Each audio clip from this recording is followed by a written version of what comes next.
Hello guys, welcome to the channel Learning Tutorials. So what are we going to study for today? So this is the second part of our video. So in first part of the video we had covered the topics of magnetic materials. So today we are going to start the next topic which is pending over here. So please subscribe the channel if you have not done till now. So please subscribe it, and if you found this video helpful then please also do like. Okay so हम लोग आगे बढ़ते हैं, start करते हैं. सो देखो अभी part 1 cover हो चुका है. सो अगर अभी तक आपने नहीं देखा है वीडियो को तो जाके देख सकते हो आप. ठीक है. सो डिस्क्रिप्शन में मैं लिंक जो है प्रोवाइड करवा दूंगा, और हो सके उतना आप जो है अपने फ्रेंड के साथ इस चैनल को शेयर करिए. तो ठीक है, चलो आगे बढ़ते हैं अभी. ओके सो हमने लास्ट के वीडियो में देखो यहाँ से कहाँ पर ख़त्म किया था. हमारा जो गायरोमैग्नेटिक रेशियो है वहाँ पे ख़त्म किया था. तो उसका जो एक न्यूमेरिकल है वो थोड़ा सा मैं कवर कर लेता हूँ यहाँ पे. So first of all gyromagnetic ratio हमारा क्या होता है, E/2me, जैसा हमने डिस्कस किया था. तो अभी आपके पास क्या क्या वैल्यू गिवन है. फर्स्ट ऑफ ऑल आपके पास है the calculate the gyromagnetic ratio of electron. E का वैल्यू दे दिया है और एम का वैल्यू दे दिया है आपको. सो सिंपली आपको रेशियो निकालना है. सो आप E/2me डाल के ई का वैल्यू सब्सटीट्यूट कर देंगे. 1.6 इंटू 10⁻⁻19 और 2 इंटू आपका जो मास ऑफ इलेक्ट्रॉन है वो डाल देंगे 19.1 इंटू 10⁻31. सो इस तरीके से आप निकाल सकते हो अपना गायरोमैग्नेटिक रेशियो. सो देखो गायरोमैग्नेटिक रेशियो हमने लास्ट ही टॉपिक कवर किया था लास्ट के वीडियो में. सो देख सकते हो, अगर आपको नहीं पता है तो उसका पूरा आपको डेरिवेशन देखना पड़ेगा. ओके नाउ नेक्स्ट अभी हमारा दूसरा है जो स्पिन मैग्नेटिक डाइपोल मोमेंट होता है उसके बारे में है. सो यहाँ पे ये कॉन्सेप्ट है, ये देखना है आपको. So two possible orientation of spin angular momentum S. So आपका एंगुलर मोमेंटम क्या है, यहाँ पे एस दिया हुआ है. ये वाला पार्ट आप देख सकते हो डायग्राम नंबर 1 में. और उसका डायरेक्शन कौन सा है, मैग्नेटिक फील्ड का अपर साइड पे, ये भी देख लो. So angular momentum S of an electron in external magnetic field. Note that the spin magnetic dipole moment is in direction opposite to that of the angular moment. So spin magnetic dipole moment जो होता है आपका वो क्या होता है, उसका जो डायरेक्शन है वो अपोजिट होता है आपके एंगुलर मोमेंटम से. सो यहाँ पे आप देख रहे हो डायग्राम नंबर 1, यहाँ पे डायग्राम नंबर आप 2 देख रहे हो. सो इस केस में क्या होगा, जब भी आपका जो स्पिन मैग्नेटिक डाइपोल मोमेंट है अगर आप कंपेयर करोगे एंगुलर मोमेंटम से, सो ये वाले डायग्राम में आप देख सकते हो यहाँ पे लास्ट कंपोनेंट एस है आपका एंगुलर मोमेंटम. सो ये कैसा है, डायरेक्शन आप देख सकते हो अपोजिट डायरेक्शन में, राइट. सो यहाँ पे जो आपका एस है एंगुलर मोमेंटम है, और ये एक्सटर्नल मैग्नेटिक फील्ड के केस में. तो फर्स्टली अभी आपका फर्स्ट केस में ये ऊपर है, तो सेकंड केस में ये डाउन जाएगा, अपोजिट डायरेक्शन में चला जाएगा. ठीक है. सो नेक्स्ट हमारा क्या है यहाँ पे, effective magneton numbers for ion group ions, number of Bohr magnetons. तो ये बेसिकली आपका जो है कॉन्फ़िगरेशन है, यहाँ पे आप देख सकते हो. और आयन कौन से है यहाँ पे, Fe3+, Fe2+ है, आपका CO2+ है, N2+ है. तो इसका जो शेल कॉन्फ़िगरेशन है 3d5, 3d6, 3d7, 3d8 है. सो इसके मैग्नेटिक मूवमेंट आपको यहाँ पे दिए गए हैं जो कि कांस्टेंट है with respect to Bohr magneton. So experimental values are क्या है यहाँ पे 5.9, 5.48, 4.8 और 3.2. सो यहाँ पे कर्टेसी इन्होंने दिया है introduction to solid state physics by Charles Kittel को, right. So this magnetic moments are calculated from the experimental value. ये कहाँ से आया है, एक्सपेरिमेंटल वैल्यू आया है of magnetic susceptibility in several ions. The magnetic moment is due to both orbital and angular momentum. कुछ ions में जो है ऑर्बिटल और स्पिन एंगुलर मोमेंटम दोनों की वजह से जो है यहाँ पे इनको मैग्नेटिक ससेप्टेबिलिटी का ओरिजिनल वैल्यू मिला है, और कुछ केस में दोनों इंडिविजुअल के केस में मिला हुआ है, राइट. मतलब ऑर्बिटल के केस में भी और स्पिन एंगुलर मोमेंटम के केस में भी. So as stated earlier, apart from the orbital motion electron spin also contributes. हमें एक तो पता ही है यहाँ पे ऑर्बिटल मोशन, उसके साथ साथ इलेक्ट्रॉन स्पिन जो है वो भी कंट्रीब्यूट करता है किस चीज़ के लिए, आपके resultant magnetic moment of an atom के लिए. So vector sum of this two moment is the total magnetic moment of atom. So now यहाँ पे अभी आपको 3 स्टेप पे देखना है, स्टेप बाय स्टेप देखना है आपके इलेक्ट्रॉन के जो आउटर मोस्ट ऑर्बिट है उनके फीलिंग को लेकर। सो फीलिंग लाइक FILLING वाला फीलिंग। ओके, सो यहाँ पे पहला स्टेप क्या है आपका, यहाँ पे है राइट इलेक्ट्रॉनिक कॉन्फ़िगरेशन, दूसरा है वैलेंस ऑर्बिटल, तीसरा है identify if unpaired electron exist. तो क्लोरीन का क्या होता है, यहाँ पे टोटल 17 इलेक्ट्रॉन्स होता है। सो इसको हम लोग फिल करेंगे, 1s 2s 2p6 आपका 10 हो गया, यहाँ पे 3s2 3p5 यानी 17। सो इसको फिल कैसे करना है, यहाँ पे ignoring inner completely filled orbitals and just considering valence electrons। Okay, so completely field यानी आपका 1s 2s को आप हटा दो, यहाँ पे आपका वैलेंस इलेक्ट्रॉन अभी आपको फिल करना है। सो कैसे करोगे, पहले S ब्लॉक आपको फुल यहाँ पे फिल कर देना है, उसके बाद P ब्लॉक में आपको जो है एक एक सिंगल वैलेंस इलेक्ट्रॉन को फिल करते जाना है। उसके बाद पेंडिंग जो आपका लास्ट होगा वो आपका अनपेयर्ड इलेक्ट्रॉन होगा। So there is one unpaired electron. In a similar manner आप इन सब चीज़ों के लिए भी निकाल सकते हो, आपका आयन, जिंक, हीलियम, बोरॉन, निकल वगैरह जो भी है सब उन चीज़ के लिए भी आप यहाँ पे निकाल सकते हो। ओके, सो नाउ अभी हम लोग देखेंगे यहाँ पे magnetization and magnetic intensity. Okay, so आपका इंटेंसिटी क्या होता है यहाँ पे मैग्नेटाइजेशन के केस में।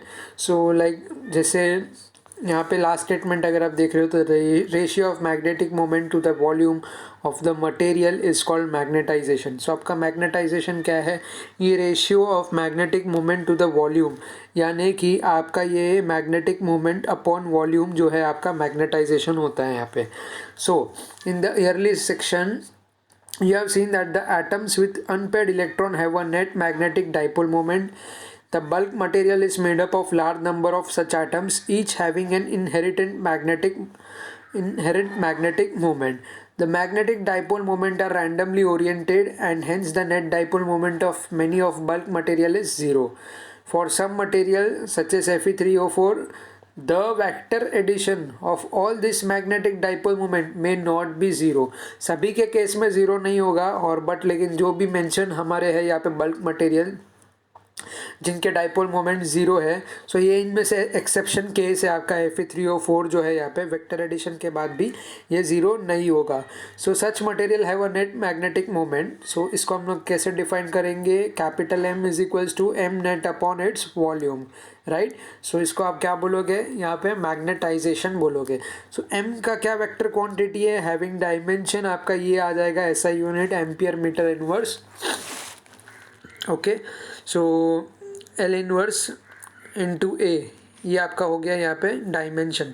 सो नेक्स्ट हमारा है अभी magnetic field due to material kept inside the solenoid by BM। So यहाँ पे ये हमारा जो है standard formula B is equals to mu naught NI। So हमें क्या कंडीशन दिया गया है यहाँ पे, magnetic field BM due to material kept, यानी BM आपका मटेरियल है, मैग्नेटिक फील्ड का material kept inside the solenoid by BM। So इसका एक्सप्रेशन आप कैसे लिखोगे, टोटल लिखोगे ना आप। So B is equals to B not plus BM लिखोगे, right. So magnetic field inside the rod उसको कैसे लिखोगे, B is equals to B not plus BM लिखोगे आप। So it has been observe that BM is proportional to the magnetisation M of the material. So BM is equals to mu not M।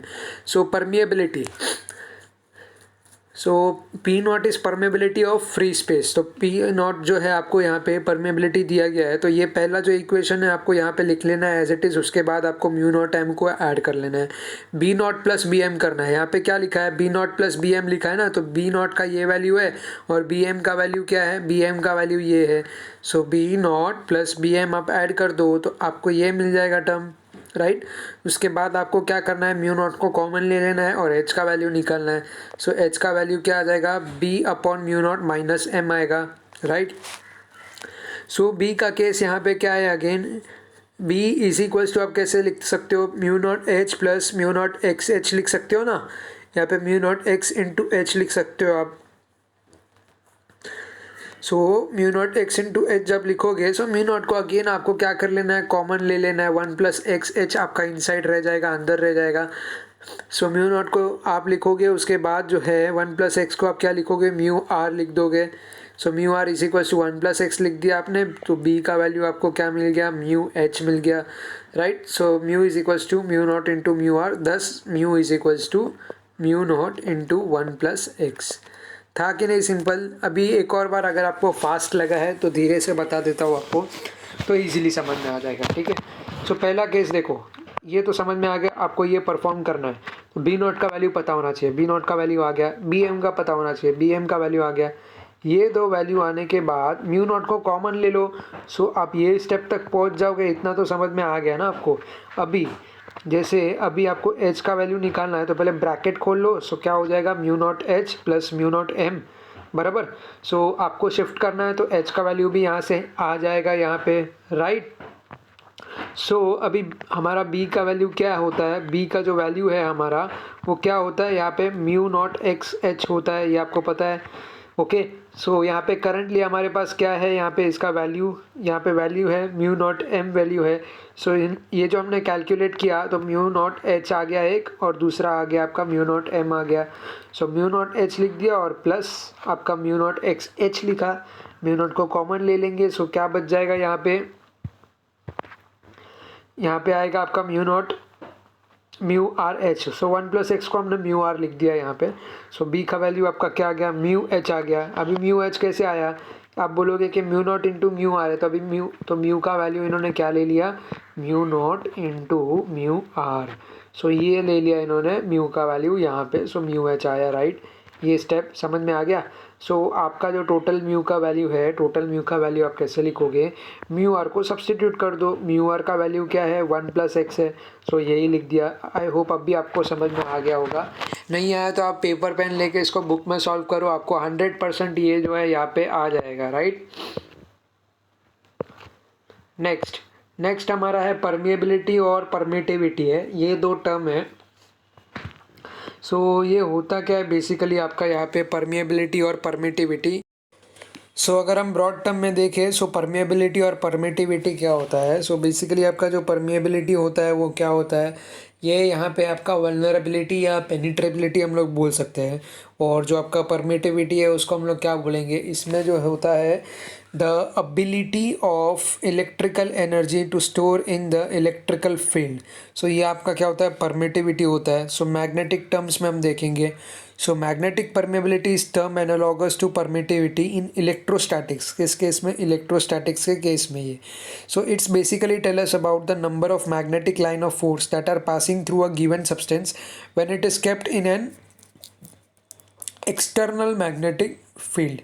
So the number is the indicator of the behavior of material in magnetic field.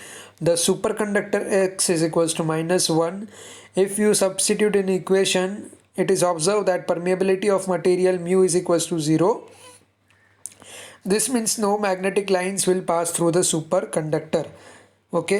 सो आपका magnetic susceptibility क्या होता है, यहाँ पे magnetic susceptibility जो होता है उसको हम लोग एक्स के वैल्यू से यहाँ पे डिफाइन करते हैं या डिनोट करते हैं। So it is the indicator of measure of the response of a given material to the external applied magnetic field. So ये क्या है, it is the indicator of measure of the response of given material to the external applied magnetic field. In other words, it indicates as to how much magnetization will be produced in a given substance when kept in external magnetic field. So it is analogous to electrical susceptibility. This means when the substance is kept in a magnetic field, किसी भी object को या जो भी substance इन्होंने बताया, इनको अगर आप मैग्नेटिक फील्ड में रखोगे तो इसका जो एटॉमिक डाइपोल मोमेंट है ये या तो अलाइन हो जाएगा या तो अपोज हो जाएगा मैग्नेटिक फील्ड के डायरेक्शन में, राइट। सो जो मैग्नेटिक आपका एटॉमिक डाइपोल मोमेंट है, जो भी सब्सटेंस है आपका, वो अपोज करेगा, राइट। फील्ड के अंदर जो है वो अपोज करेगा। सो आपका जो एक ससेप्टिबिलिटी है वो जो है निगेटिव मिलेगा, उसका वैल्यू आपको कैसा मिलेगा, यहाँ पे इस X is observe to be negative and if the atomic dipole moment align themselves in direction of the field, X is observe to be positive. अगर अलाइन हो जाएगा तो पॉजिटिव है, और अगर अलाइन नहीं हुआ, अपोजिट हुआ, तो वो नेगेटिव होगा। So number of atomic dipole moment of getting align in the direction of of the applied magnetic field is proportional to X, ये डिपेंड करेगा आपके एक्स पे, ससेप्टेबिलिटी पे। It is the large for soft iron, so इसकी value जो है वो बड़ी रहेगी सॉफ्ट आयन के लिए। सो एक्स का वैल्यू जो है वो बड़ा रहेगा 1000 से ज़्यादा। तो यहाँ पे एक एग्जांपल है, यहाँ पे एग्जांपल हम लोग देखते हैं बेसिकली क्या दिया है। ओके, सो इस एग्जांपल में यहाँ पे जो दिया इन्होंने, the region inside a current carrying toroid winding is filled with aluminium. यहाँ पे इन्होंने क्या दिया है, एक रीजन की बात की है, यानी किसी एक स्पेसिफिक एरिया की बात की है जिसके अंदर जो है करंट कैरिंग टोरॉइड है, ये वाइंड हो रहा है और कम्प्लीटली फील्ड विथ एल्यूमिनियम है, जिसका ससेप्टेबिलिटी 2.3 है इंटू 10⁻⁵ है। सो पूछ रहा है आपको परसेंटेज क्या है इंक्रीज होने का मैग्नेटिक फील्ड में in the presence of aluminium over that without it. So आपको प्रेजेंस में कितना जो है परसेंटेज इंक्रीज होगा वो चेक करना है। So B is equals to mu H, इतना पहले आपको क्लिक होना चाहिए यहाँ पे सोलेनोइड के टर्म्स में। सो उसके बाद आप क्या लिखोगे, जो म्यू एच है, सो यहाँ पे आपका जो आएगा ये B का वैल्यू आप लिखोगे B minus B0 upon B, right. So इस अभी आप बोलोगे ये क्यों लिखा सर, तो हमारा जो बेसिक टर्म है पहले वो मैं आपको बताता हूँ। यहाँ पे आपका जो बेसिक टर्म है वो क्या है। सो अगेन यहाँ पे देखो, आप जो है आपका B माइनस B0 ये वाले टर्म को देखना है आपको। सो इसका जो एक्चुअल टर्म होता है वो B अपॉन B0 माइनस 1 होता है, राइट। ये जो है ये होल अपॉन नहीं होगा, यहाँ पे जो है B अपॉन B0 माइनस 1 होता है। ये एक सेकेंड, यहाँ पे मेरे से देखो ये ऐसा हो जाएगा आपका equation, B upon B0 minus 1, ये कुछ ऐसा रहेगा आपका। और सेम केस में is equals to mu upon म्यू0 माइनस 1 होगा, राइट।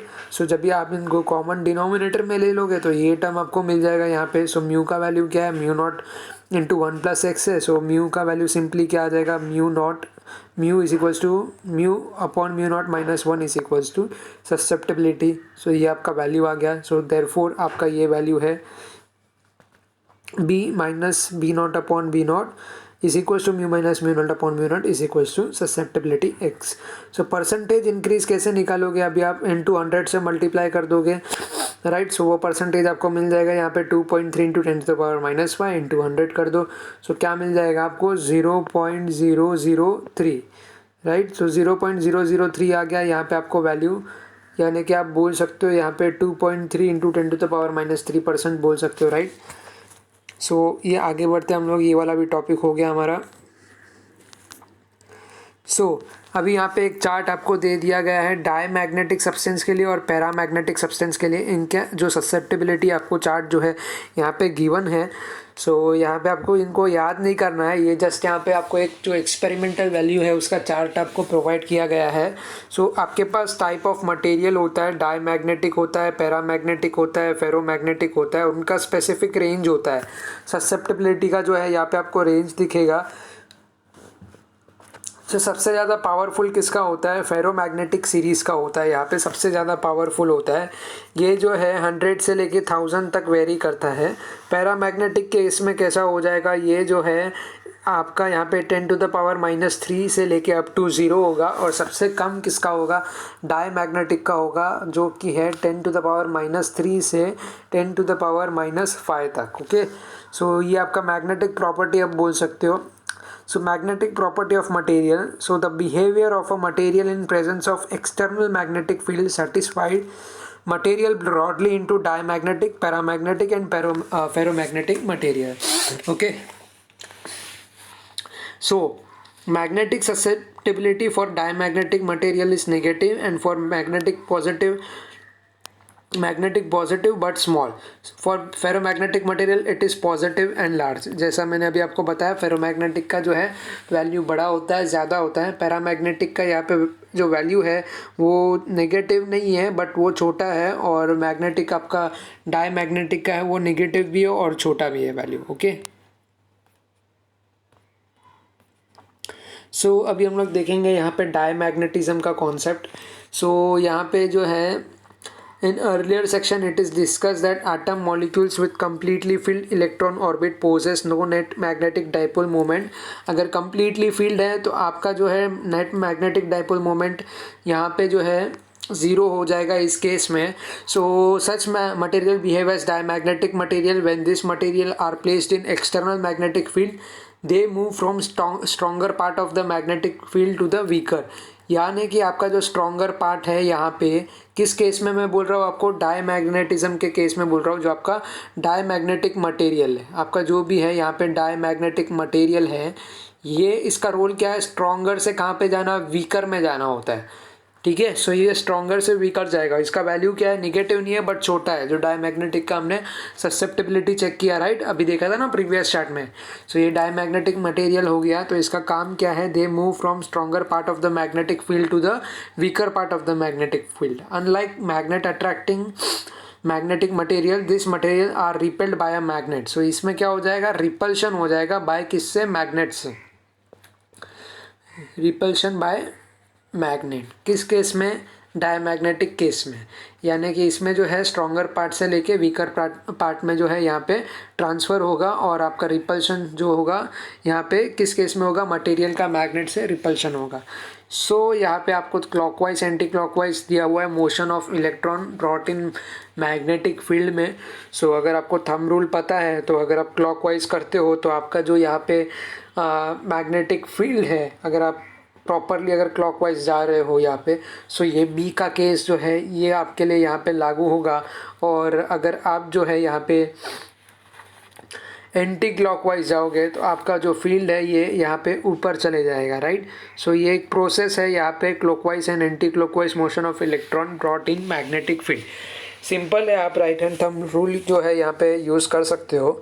सो अगर एंटी क्लॉकवाइज जा रहा है तो फील्ड का डायरेक्शन ऊपर है, अगर क्लॉकवाइज जा रहा है तो फील्ड का डायरेक्शन आपका जो नीचे है. सो फ्लो ऑफ इलेक्ट्रॉन से आप डायरेक्शन पता लगा सकते हो.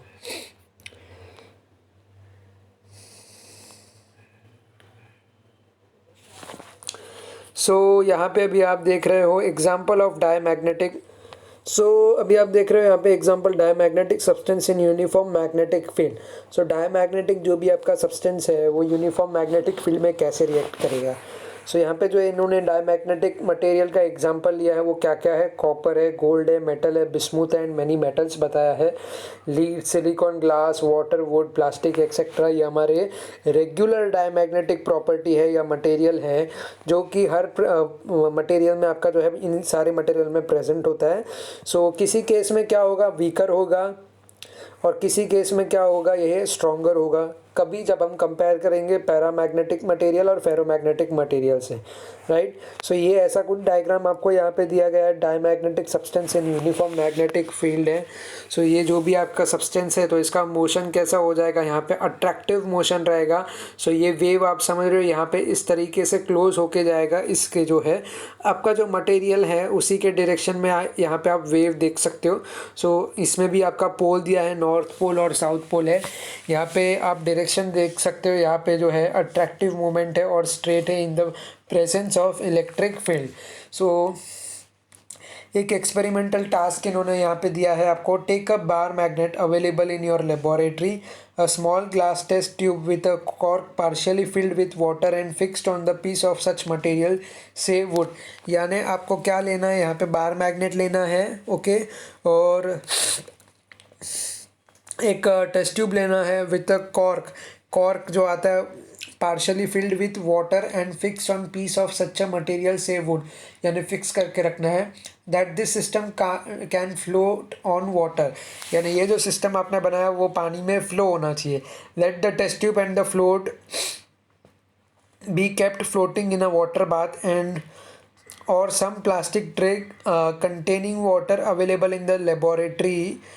Bring the pole of the bar magnet near the water filled glass tube. Note your observation. Repeat the experiment without water filled in the test tube. Record your observation and draw conclusion. So इसमें जो अगर आप बार magnet को नज़दीक लाते हो तो उसमें आपको मूवमेंट चेक करना है. जब भी आप उसको अटैच कर दोगे, जैसे इन्होंने बताया material should be attach would, यहाँ पे से वुड, तो वो फ्लोट होगा, राइट. आपके पानी में जो है वो फ्लोट होगा. सो इनका ये कहना है अगर आप पानी में रख दोगे, किसी सरफेस के ऊपर रख दोगे आपके बार मैग्नेट को, और जब आप दूसरा बार मैग्नेट जब ला के अटैच करोगे तो उसमें मूवमेंट क्या होगा, तो उसमें मोशन बनेगा, एक आगे की तरफ मोशन जाएगा। सो इन्होंने क्या बोला है, floating in a water bath के अंदर और some plastic tray containing water available in laboratory. So जब भी आप पोल को जो है बार मैग्नेट को नियर द वाटर लेके आओगे ग्लास ट्यूब में, तो आपको क्या करना है, ऑब्जर्वेशन रिकॉर्ड करना है।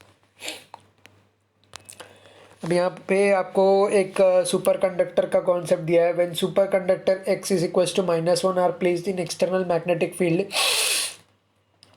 The field lines are completely expelled. So field line क्या हो जाएगा, कम्प्लीटली यहाँ पे एक्सपेल हो जाएगा इस केस में। तो ये फिनोमिनन को हम लोग क्या बोलते हैं, परफेक्ट डायमैग्नेटिज्म बोलते हैं। So in superconductor it is called Meissner effect. इसको परफेक्ट डायमैग्नेटिज्म को हम लोग क्या बोलते हैं, मिजनर इफेक्ट बोलते हैं।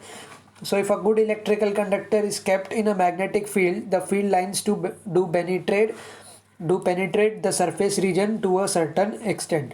So अगर good electrical conductor लाया और magnetic field में रख दिया आपने, so क्या हो जाएगा, जो field lines है वो penetrate हो जाएगा यहाँ पे to the surface region for a certain extent. अभी next है हमारा पैरामैग्नेटिज्म है। सो पैरामैग्नेटिज्म में क्या हो जाएगा, यहाँ पे आपका अनपेयर्ड इलेक्ट्रॉन्स जो है, जो आपका एटम्स मॉलिक्यूल्स इसके अंदर अनपेयर्ड इलेक्ट्रॉन्स है, इसका आपको एक नेट मैग्नेटिक डाइपोल मोमेंट मिलेगा। सो ये जो डाइपोल मोमेंट है ये रैंडमली ओरिएंटेड होगा, जैसे आप जो है ये डायग्राम में आप देख रहे हो। सो इसका ओरिएंटेशन कैसा होगा, ये रैंडम मोशन में होगा, राइट। सो रिजल्टेंट आप कैसे निकालोगे, सो रिजल्टेंट इसका ज़ीरो हो जाएगा जब भी ये किसी इलेक्ट्रिकल या मैग्नेटिक फील्ड के अंदर होगा। सो ये आपका डायग्राम नंबर ए जो आप देख रहे हो, सो ये जो बता रहा है आपको यहाँ पे डिनोट कर रहा है, ये है जब भी एक्सटर्नल मैग्नेटिक फील्ड नहीं है, सो रैंडम मोशन होगा। और वीक एक्सटर्नल मैग्नेटिक फील्ड है, मतलब थोड़ा बहुत एक स्पेसिफिक लीनियर मोमेंटम आपको देखने को मिलेगा, यहाँ पे एक पैटर्न देखने को मिलेगा, बट अगेन वो वीकर है इसलिए रैंडम वो मूव करता रहेगा। थर्ड केस जो सी है, यहाँ पे जो है स्ट्रॉन्ग एक्सटर्नल मैग्नेटिक फील्ड है, जहाँ पे उनका डायरेक्शन जो है एकदम फिक्स है, डायरेक्शन भी फिक्स है और मैग्नीट्यूड भी यहाँ पे जो है फिक्स है। ओके, अभी नेक्स्ट है हमारा यहाँ पे एक कॉन्सेप्ट है, यहाँ पे क्लासिफिकेशन मटेरियल है डायमैग्नेटिक, पैरामैग्नेटिक एंड फेरोमैग्नेटिक का। However, there exists traditional type of magnetic material such as ferrimagnetic, antiferromagnetic, spin glass, etc. with the exotic properties leading to various applications. So हम फिलहाल जो है यहाँ पे पैरामैग्नेटिक, डायमैग्नेटिक जो है वो पढ़ रहे हैं और आपका फेरोमैग्नेटिज्म पढ़ रहे हैं। इनका जो ससेप्टिबिलिटी लेवल जो रहता है हाई लेबोरेटरी में हम टेस्ट करते हैं, जो आपका एंटी फेरी मैग्नेटिक होता है या फेरी मैग्नेटिक होता है। सो इनकी प्रॉपर्टीज़ जो है वो अलग होती है। सो आपको जो है फिज़िकली ये एक्सपेरिमेंट करने को नहीं मिलेगा ये लेवल पे, जब भी आप आपका लाइक मास्टर्स इन फिज़िक्स वगैरह करोगे तभी आपको आइडिया आएगा ये सब चीज़ का भी। ओके, तो यहाँ पे एक एग्जांपल है, हम लोग वो देख लेते हैं। So a domain in ferromagnetic iron is in the form of cube of side 1 micrometre. Estimate the number of iron atoms. क्या करना है, नंबर ऑफ आयन एटम्स जो निकालना है, एन का वैल्यू निकालना है यहाँ पे in the domain. Maximum possible dipole moment and magnetisation of the domain. The molecular mass दिया है 55 ग्राम पर mole and density 7.9 gram per centimetre cube. Assume that each iron atoms has a dipole moment of 9.27 into 10⁻⁻24 ampere metre square. So आपके पास क्या दे दिया इन्होंने, पहले तो बोला आपके पास जो है वॉल्यूम ऑफ क्यूब दे रखा है इन्होंने। ओके, सो ये जो है आपके पास 10⁻⁻6 का जो है यहाँ पे क्यूब आ जाएगा, 1 माइक्रोमीटर दिया है। Okay, so mass is equals to volume into density आप ले लोगे। सो यहाँ पे वैल्यू आएगा 7.9 इंटू 10⁻⁻12 का। एवोगैड्रो नंबर है आपका आयन का, 55 ग्राम दे दिया है आपको।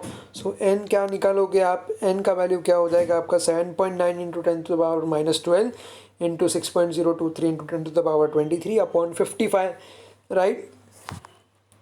समझ में आ गया ना आपको, क्योंकि यहाँ पे जो मास है आपका वॉल्यूम इंटू डेंसिटी है। सो मास आपने लिख दिया, मास का वैल्यू सब्स्टिट्यूट कर दिया इंटू एवोगैड्रो नंबर अपॉन जो भी आपको यहाँ पे 55 दे दिया है वैल्यू आपका, ठीक है, मॉलिक्यूलर मास। तो उससे आप डिवाइड कर दोगे। ये आपका थोड़ा बहुत केमिकल प्रॉपर्टी है। सो ये मे भी आपने अगर केमिस्ट्री पढ़ा होगा तो उसमें आपको कवर हुआ होगा ये टॉपिक भी, बट बहुत आसान है, ऐसा कुछ ये नहीं है। So the maximum possible dipole moment m is achieved for the case when all the atomic moment are perfectly aligned. सो ये कब होगा, जब परफेक्टली अलाइंड होगा। सो उसका जो मैक्सिमम हम लोग कैसे कैलकुलेट करेंगे, यहाँ पे जो है आपका डाइपोल मोमेंट वो m is equals to n का value 8.6 × 10⁻10 into 9.27 into 10⁻24 dipole moment, है ना। सो यहाँ पे n ले लोगे आप और m ले लोगे आपका जो डाइपोल मोमेंट का है। सो वैल्यू आएगा 8 इंटू 10⁻13 और आपका मैग्नेटाइजेशन क्या है, m upon its domain volume, यानी ये हो गया आपका m max 8 into 10⁵ ampere metre inverse. ठीक है, इजी था, समझ में आया आपको। पहले देखो आपको n का वैल्यू निकालना है, यहाँ पे जो है ये जो वैल्यू है n का निकाल लोगे, उसके बाद आपको जो है m मैक्स निकालना है। m मैक्स निकालने के लिए आप क्या करोगे, n से मल्टीप्लाई कर दोगे आपके 9.27 इंटू 10⁻24 को, जो कि आपका डाइपोल मोमेंट है। फिर उसके बाद मैग्नेटाइजेशन आप निकालोगे, m का वैल्यू यहाँ से निकल जाएगा। Okay, so next topic.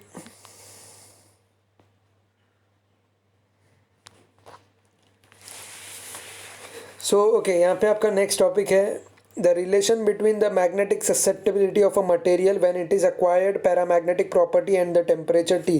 सो वो कैसे डिनोट करेंगे आप, x is equals to C upon T minus T C आपका फॉर्मूला होगा यहाँ पे। सो यहाँ पे T जो है इन्होंने बताया, जो इनिशियल कंडीशन है आपका T is greater than T C है। जो आप ग्राफ देख रहे हो इसमें दोनों भी आपका ससेप्टिबिलिटी भी इंक्रीज़ हो रहा है और आपका T भी यहाँ पे जो है ये भी इंक्रीज़ हो रहा है यहाँ पे। सो आपका राइट तो टेम्परेचर है, ये T जो है टाइम नहीं है।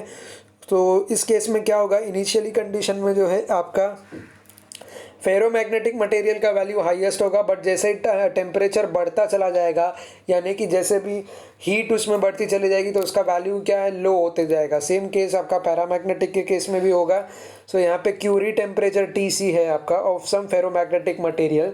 सो ये Curie temperature of some material आपको दे दिया गया है, इस चीज़ के लिए एक्सपेरिमेंटल वैल्यू इन्होंने बताया है यहाँ पे।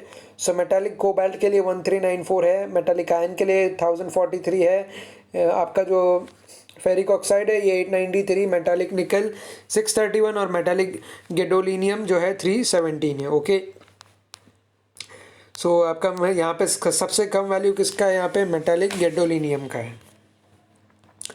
अभी ये हिस्टेरेसिस है।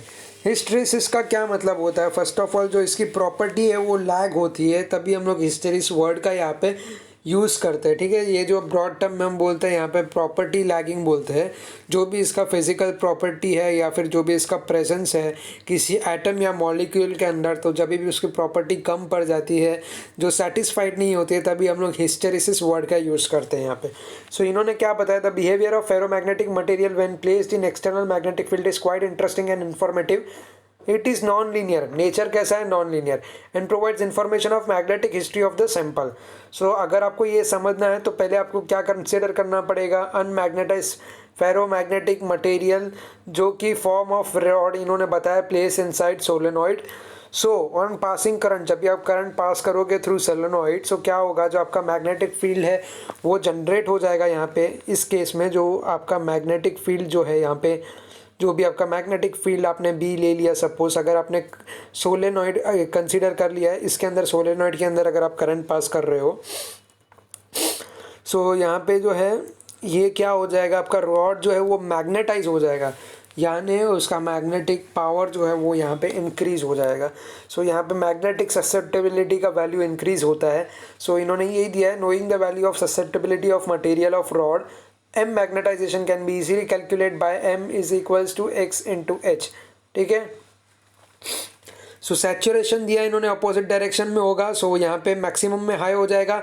जो हमने फर्स्ट डायग्राम देखा था ना, मैंने आपको बताया था, देखो एंगुलर मोमेंटम का बताया था, अगर आपको फर्स्ट एकदम स्लाइड था ऐसा कुछ था, देखो ये b था, यहाँ पे आपका एंगुलर मोमेंटम था, ये फर्स्ट डायग्राम था, ये कुछ सेकंड डायग्राम था आपका, ये फर्स्ट और ये सेकंड, यहाँ पे ये एंगुलर मोमेंटम था आपका, और यहाँ पर जो था आपका क्या था, ये मैग्नेटाइजेशन था, m था।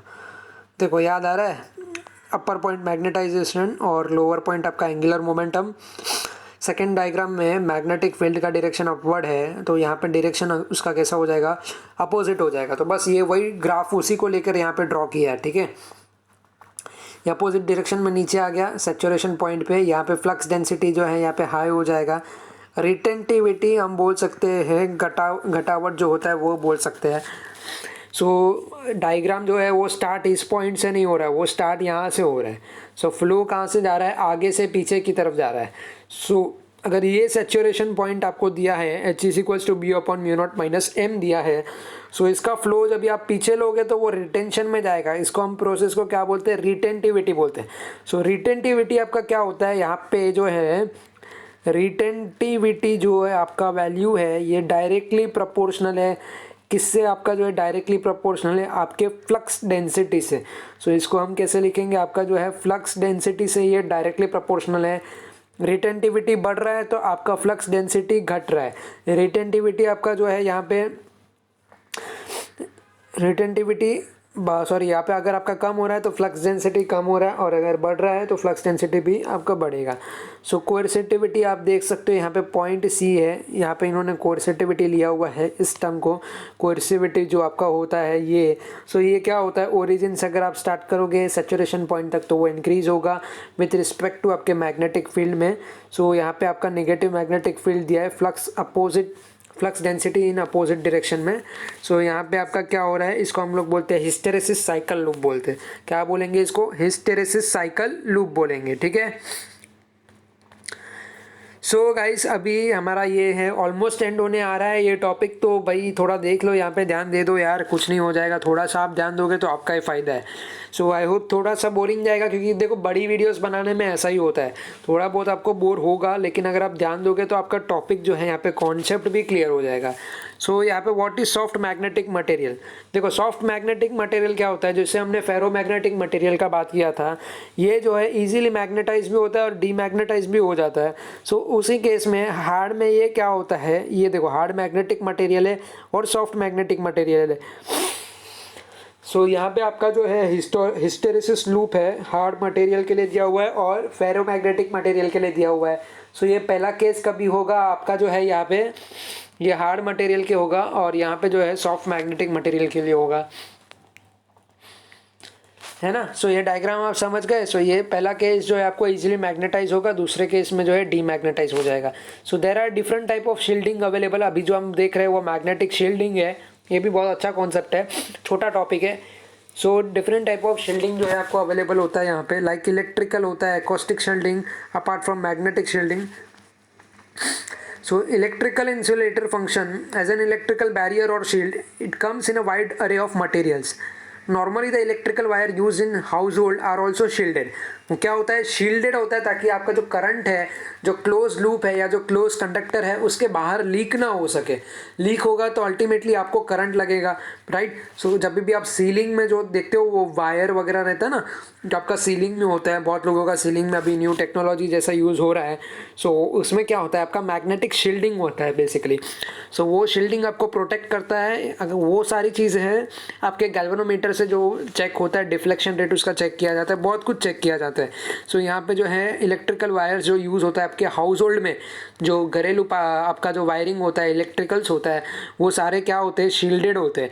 इन case of audio recording it is necessary to reduce other stray sound which may interfere within the sound to be recorded. So the recording studios are sound insulated using acoustic material. यहाँ पे use होता है आपका acoustic material use होता है। सो ये north pole दिया हुआ है, ये साउथ पोल दिया है, ये शील्डेड एरिया है। यहाँ पे शील्डेड एरिया का ये फ़ायदा है, आपके जो मैग्नेटिक लाइंस ऑफ फोर्स जो है उसको ओवरले नहीं कर सकते या उसको ओवर पास नहीं कर सकते। उसको जो है वो अट्रैक्टिव ज़रूर होते हैं, बट वो जो है ओवर पास नहीं हो सकते। वो उसके साइड से जो है मैग्नेटिक लाइंस ऑफ फोर्स आप देख सकते हो। यहाँ पे अट्रैक्शन होता है आपका magnetic north to magnetic south pole. So इसी को हम क्या बोलते हैं, यहाँ पे शील्डेड एरिया बोलते हैं, प्रोटेक्टेड एरिया यानी शील्डेड एरिया। सो ये लाइन ऑफ फोर्स जो है आप कंसिडर कर सकते हो, इलेक्ट्रिकल लाइंस भी बोल सकते हो या फ्लो ऑफ इलेक्ट्रॉन आप समझ लो। सो यहाँ पे क्या होगा, अगर ये स्पेसिफिक एरिया आपका प्रोटेक्टेड है तो आपको ज़रा भी हार्म नहीं हो सकता बाय इलेक्ट्रिकल करंट और the flow of electrons in a conductor. Okay, so I hope ये टॉपिक क्लियर हुआ, आपका समझ में आया। आपको थोड़ा सा टॉपिक बड़ा भी था ये मैं मानता हूँ, लेकिन आपका जो भी स्टडी मटेरियल है, जो आपका टेक्स्ट बुक का है, वो ऑलमोस्ट कंटेंट पूरा कवर कर लिया है। सो वीडियो पसंद आया तो लाइक करो यार, एटलीस्ट एफर्ट्स के लिए तो लाइक कर दो प्लीज़, ठीक है। तो सब्सक्राइब कर दो, साथ ही ज्ञान बांटने से ज्ञान बढ़ता है, तो आपके दोस्तों के साथ आप शेयर कर सकते हो। साथ ही अगर आपकी डिमांड है तो मुझे कमेंट बॉक्स में आप लोग बताओ कि आपको न्यूमेरिकल्स का वीडियो चाहिए क्या, क्या आपको जो है एक्सरसाइज का वीडियो चाहिए इसके रिलेटेड। सो वो भी मैं बना के देने के लिए तैयार हूँ। अगर आपको इंडिविजुअली कोई डाउट पूछना है सो आप मुझे कांटेक्ट कर सकते हो मेरे इंस्टाग्राम आईडी पर। सो ये मेरा आईडी है, यहाँ पे आप पर्सनली आके पूछ सकते हो जो भी आपको डाउट है। बिल्कुल मैं ट्राई करूँगा आपको ऑन द स्पॉट रिप्लाई देने का। सो ठीक है, सो डाउट के लिए डरो मत, आप पूछ सकते हो बिंदास। अगर आप कमेंट में पूछना चाहो तो पूछ सकते हो, या फिर आप इंस्टाग्राम में भी मुझे पर्सनली पूछ सकते हो डीएम करके, ओके, डायरेक्ट मैसेज करके आप मुझे पूछ सकते हो। सो भाई लाइक कर दो, शेयर कर दो, सब्सक्राइब कर दो। तो मिलता हूँ नेक्स्ट वीडियो में, सो तब तक के लिए take care, thank you and bye bye.